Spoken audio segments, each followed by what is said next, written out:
संजय के ऑफिस जाते ही अवंतिका चाय की गर्म प्याली हाथों में ले न्यूज़पेपर पर अपना राशिफल पढ़ने लगी।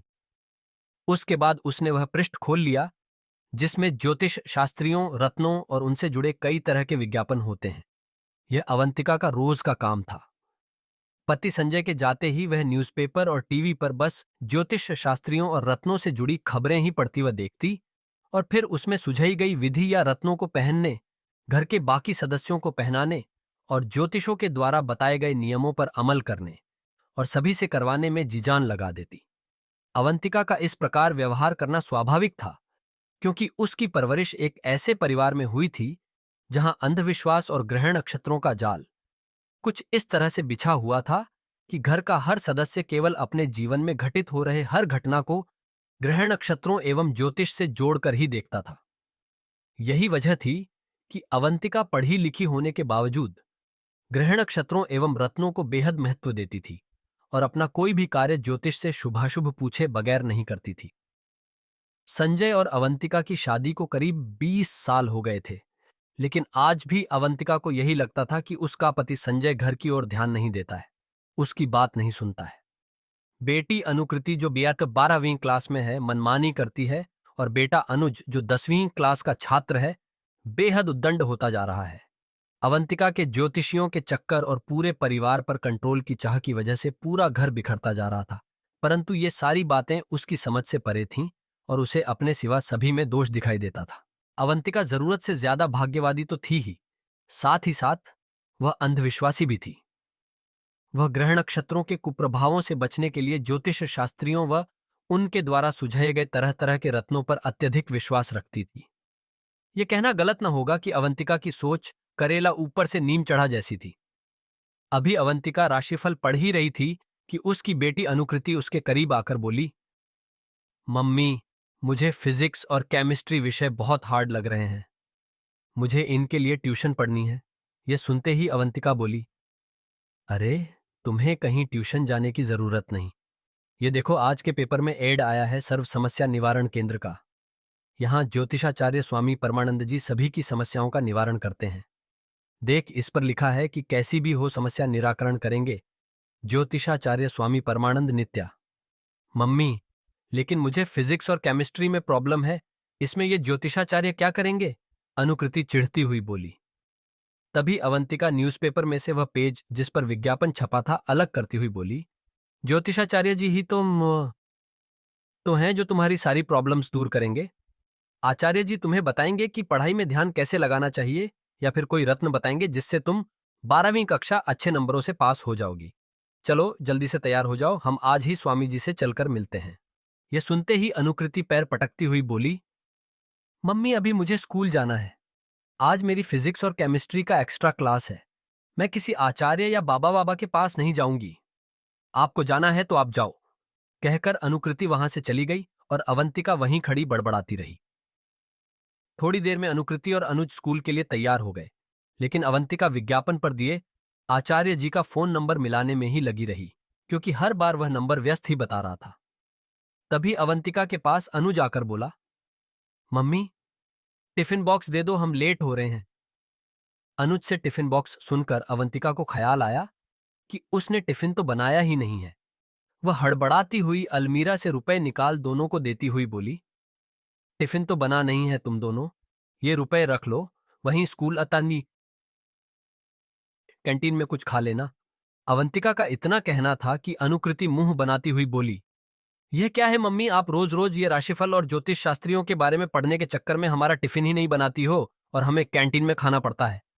कह अवंतिका के हाथों से रुपए लेकर अनुकृति गुस्से से चली गई। तभी अनुज बोला, मम्मी, मुझे और पैसे चाहिए, मेरा इतने पैसों से काम नहीं चलेगा। आज दीदी की एक्स्ट्रा क्लास है, इसलिए मैं अपनी गाड़ी ले जा रहा हूं, उसमें पेट्रोल भी डलवाना होगा। अनुज के ऐसा कहते ही अवंतिका ने बिना कुछ कहे और पैसे उसे दे दिए, क्योंकि उसका पूरा ध्यान आचार्य जी को नंबर लगाकर उनसे मिलने का समय लेने में था। दोनों बच्चों के जाते ही अवंतिका फिर से ज्योतिषाचार्य स्वामी परमानंद नित्या जी का नंबर ट्राई करने लगी और इस बार नंबर लग गया। अवंतिका को ज्योतिषाचार्य से आज ही मिलने का समय भी मिल गया। वह जल्दी से तैयार होकर स्वामी के सर्व समस्या निवारण केंद्र पहुंची तो देखा काफी भीड़ लगी थी। ऐसा लग रहा था मानो आधा शहर यहीं उमड़ आया हो।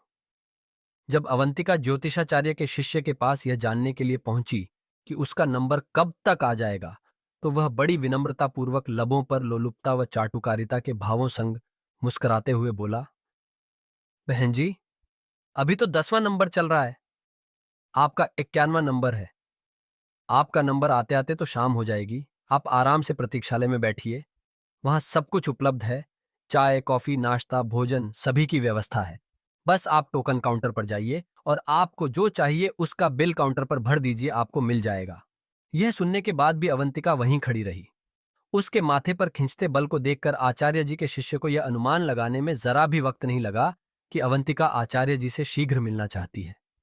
अवसर का लाभ उठाते हुए शिष्य ने अपने शब्दों में शहद सी मधुरता घोलते हुए कहा, बहन जी, आचार्य जी के कक्ष के समक्ष तो सदा ही उनके भक्तों की ऐसी ही अपार भीड़ लगी रहती है, क्योंकि आचार्य जी जो रत्न अपने भक्तों को देते हैं एवं जो विधि उन्हें सूझते हैं, उससे उनके भक्तों का सदा कल्याण ही होता है। यदि आप ज्योतिषाचार्य जी से का सदा कल्याण ही होता है। यदि आप ज्योतिषाचार्य जी से जल्दी भेंट करना चाहती हैं तो आपको वीआईपी पास बनाना होगा, जिसका मूल्य सामान्य पास से 2 गुना है, परंतु इससे आपकी आचार्य जी से भेंट 1 घंटे के भीतर हो जाएगी और बाकी लोगों की अपेक्षा आचार्य जी से आपको समय भी थोड़ा ज्यादा मिलेगा। आप कहें तो वीआईपी पास बना दूं? यह सुन अवंतिका कुछ देर मौन खड़ी रही, फिर बोली, ठीक है भैया, बना दीजिए वीआईपी पास। कहते हुए अवंतिका ने अपने पर्स से रुपए निकालकर उसे दे दिए, जो संजय ने उसे दोनों बच्चों की स्कूल फीस के लिए दिए थे। यहां इस सर्व समस्या निवारण केंद्र के प्रतीक्षालय में कैंटीन में इतनी इतनी भीड़ था कि ऐसा लग रहा था जैसे कोई मेला लगा हो। वीआईपी पास बनाने के बाद अवंतिका प्रतीक्षालय की कैंटीन में कॉफी पीने बैठ गई। करीब 1 घंटे के बाद उसका नंबर आया। आचार्य जी से मिलकर अवंतिका ने अपने घर की वे सारी समस्याएं उनके समक्ष रख दीं, जो वास्तव में समस्याएं थीं ही नहीं, मात्र उसके मन का भ्रम था। लेकिन उसके इस भ्रम के बीज को आचार्य जी ने बड़ा वृक्ष का रूप दे दिया। आचार्य जी ने अवंतिका को परिवार के हर सदस्य के लिए अलग अलग रत्न दे दिए और कहा कि इनसे सभी समस्याओं का निवारण हो जाएगा। साथ ही साथ ज्योतिषाचार्य जी ने अवंतिका से अच्छी खासी रकम भी ऐंठ ली। यह सर्व समस्या निवारण केंद्र पूरी तरह से अंधविश्वास, ग्रह नक्षत्रों का भय व रत्नों का बुना हुआ ऐसा माया जाल था, जो व्यापार का व्यापक रूप लेकर फूल फल रहा था, जिसमें लोग स्वतः फंसते चले जा रहे थे। और यह खेल पूर्ण रूप से भय और लोगों की अज्ञानता का प्रतिफल था। अवंतिका दोनों बच्चों और संजय के पहुंचने से पहले ही घर लौट आई और अनुकृति के घर आते ही उसके पीछे लग गई कि वह आचार्य जी के द्वारा दिए गए उस रत्न को पहन ले। अनुकृति नहीं पहनना चाहती थी। वह चाहती थी कि उसकी मां उसकी परेशानियों को समझे और उसे ट्यूशन जाने की अनुमति दे दे। लेकिन अवंतिका कुछ समझने को तैयार ही नहीं थी। वह तो बस बार बार अनुकृति को इस बात पर जोर दे रही थी कि यदि वह ज्योतिषाचार्य जी के द्वारा दिए गए रत्न को पहन लेगी तो बिना ट्यूशन जाए ही 12वीं कक्षा अच्छे नंबरों से पास हो जाओगी। संजय कर्ज से लदता जा रहा था, क्योंकि अवंतिका ज्योतिष, रत्नों और बेकार के टोटकों में पैसे बर्बाद कर रही थी। इधर छोटी सी उम्र में गलत संगत में पड़कर अनुज जुआरी बन चुका था। एक रोज अचानक अनुकृति स्कूल से रोती हुई घर पहुंची। अवंतिका किसी ज्योतिषी के पास गई हुई थी और संजय ऑफिस का कुछ काम कर रहा था।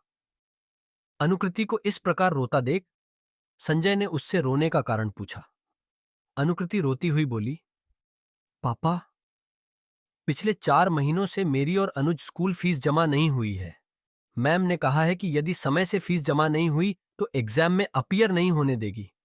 यह सुन गुस्से से संजय की आंखें लाल हो गईं, लेकिन वह अनुकृति को शांत करते हुए बोला, बेटा, परेशान होने की कोई जरूरत नहीं।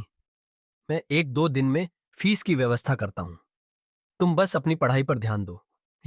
संजय का इतना कहना था कि अनुकृति और अधिक रोने लगी। यह देख संजय घबरा गया कि आखिर क्या बात हो गई।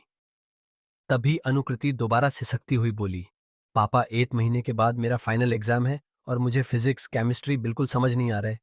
अरे तो इसमें रोने वाली क्या बात है? तुम इनके लिए ट्यूशन कर लो और फिर तुमने मुझे या अपनी मम्मी को पहले क्यों नहीं बताया? हम तुम्हारी ट्यूशन क्लास पहले ही शुरू करा देते। संजय सांत्वना देते हुए बोला। अनुकृति सुबकती हुई बोली, पापा, मैंने मम्मी को बताया था, लेकिन मम्मी ने कहा कि ट्यूशन की कोई जरूरत नहीं है। ज्योतिषाचार्य जी के द्वारा दिया रत्न पहनने से 12th में मेरे अच्छे मार्क आएंगे। लेकिन पापा, ऐसा कुछ नहीं हो रहा, और अब लास्ट टाइम में कोई भी ट्यूशन लेने को तैयार नहीं है। यह सुन संजय ने अपना सिर पकड़ लिया। अवंतिका का दिन प्रतिदिन अंधविश्वास, ज्योतिष और रत्न के प्रति सनक बढ़ती ही जा रही थी, जो अब बच्चों के भविष्य के लिए भी खतरे की घंटी थी, क्योंकि अवंतिका न तो घर पर ध्यान दे रही थी और न ही बच्चों पर। संजय स्वयं को संभालता हुआ अनुकृति को समझते हुए बोला, बेटा, तुम चिंता मत करो, मैं सब ठीक कर दूंगा। मैं तुम्हारे टीचर से बात करूंगा कि वे तुम्हें फिजिक्स और केमिस्ट्री की ट्यूशन पढ़ाएं। संजय के ऐसा कहने पर अनुकृति का रोना बंद हुआ और वह वहां से चली गई। लेकिन संजय दुविधा में पड़ गया कि वह कहां से लाएगा 4 महीने की स्कूल फीस, ट्यूशन फीस और घर खर्च के लिए रुपए। पहले ही वह कर्ज से दबा हुआ था। उसकी छोटी सी प्राइवेट नौकरी में 1 महीने में इतना सब कर पाना आसान नहीं था, और अवंतिका है कि बिना सोच विचार के ज्योतिष, आचार्य और रत्नों पर पैसे गंवा रही है। संजय यदि अवंतिका से इस बारे में कुछ भी कहता या उसे रोकने की कोशिश करता, तो वह उससे लड़ने पर आमादा हो जाती। संजय को कुछ सूझ नहीं रहा था कि वह क्या करे। अवंतिका को इस अंधविश्वास के जाल से कैसे बाहर निकाले। तभी कुछ देर में अवंतिका घर से नकारात्मक ऊर्जा को दूर करने के लिए न जाने क्या क्या सामान लेकर आ गई। यह देख संजय ने अवंतिका को बहुत समझने की कोशिश की कि वह ये सब बेकार के खर्चे करना बंद करे, केवल घर परिवार पर ध्यान दे। लेकिन अवंतिका नहीं मानी, वह अपनी मनमानी करती रही। अवंतिका की मनमानी देख संजय को कुछ समझ नहीं आ रहा था कि वह अवंतिका के सिर से यह ज्योतिषाचार्य और रत्नों का भूत कैसे उतारे। संजय ने कर्ज लेकर दोनों बच्चों की फीस भर दी। अनुकृति की टीचर्स से अनुरोध कर ट्यूशन पढ़ाने के लिए भी उन्हें राजी कर लिया, जिसका नतीजा यह हुआ कि जिस दिन 12वीं कक्षा का रिजल्ट घोषित हुआ, अनुकृति फिजिक्स और केमिस्ट्री के साथ साथ सभी विषयों में अच्छे नंबरों के साथ पास हो गई। अनुकृति को जब इस बात का पता चला कि वह अच्छे नंबरों से पास हो गई है, तो उसकी खुशी का ठिकाना नहीं रहा। अनुकृति पिता के गले लगकर बोली, थैंक यू पापा।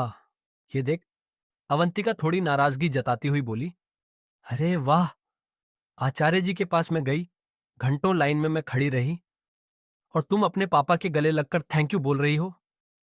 यह सुन अनुकृति बोली, मम्मी, मेरा 12th पास होना कोई आचार्य जी का प्रताप या रत्नों का कमाल नहीं है। देखो, मैंने तो कोई रत्न पहना ही नहीं है। यह तो मेरी मेहनत और पापा का मुझे ट्यूशन के लिए टीचर को मनाने का नतीजा है। यह सुन अवंतिका बड़ी नाराज हुई और वह आचार्य जी की पैरवी करने लगी। तभी संजय का मोबाइल बजा। फोन किसी अनजान नंबर से था। संजय के फोन उठाते ही उसे फौरन पुलिस स्टेशन आने को कहा गया।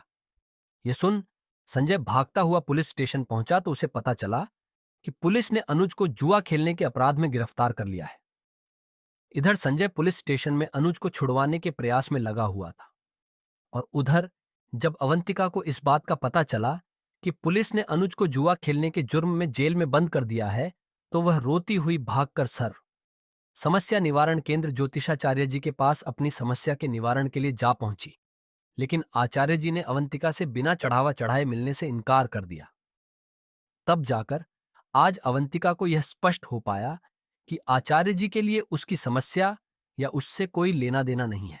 अपनी जेबें भरने के लिए हमारी भावनाओं के साथ, हमारी आस्था और विश्वास के साथ खेलते हैं।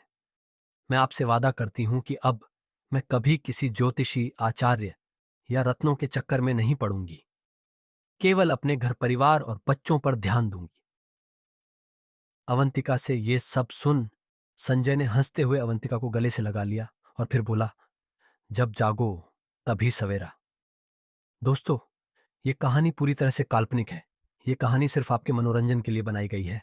दोस्तों, अगर ये कहानी आपको पसंद आए तो वीडियो को लाइक और चैनल को सब्सक्राइब जरूर करें। धन्यवाद।